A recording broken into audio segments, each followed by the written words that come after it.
Tiny world, tiny world. Today, I will tell you about the story of a farmer and his sons who always quarrel with each other, and the farmer always disappoints due to his quarrels.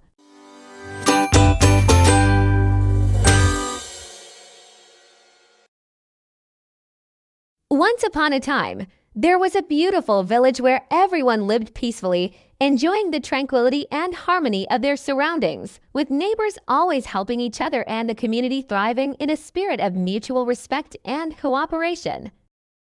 In this village, there was also a farmer. The farmer was known for his wisdom and piety.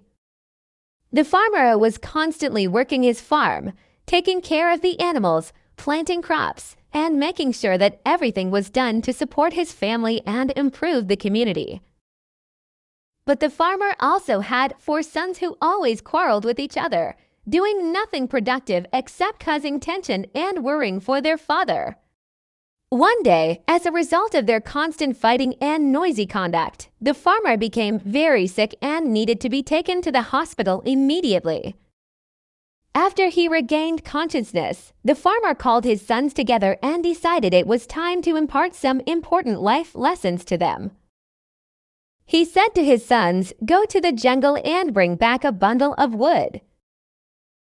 When the boys brought a bundle of wood, he instructed them to break it apart, but despite their multiple efforts, none of them could break the bundle. Now the farmer told his sons to break each stick from the bundle individually. They easily managed to break each stick one by one. Seeing this, the farmer smiled and said, "Just like these sticks, my sons, if you stay together, no one can harm you. But if you keep quarreling, you will be easily broken." The sons realized the wisdom in their father's words and pledged to work together harmoniously from that day forward. Then, after that day, the farmer recovered and lived happily with his sons, who now understood the value of unity and peace in their family. Please like, subscribe, share, and press the bell icons for more videos.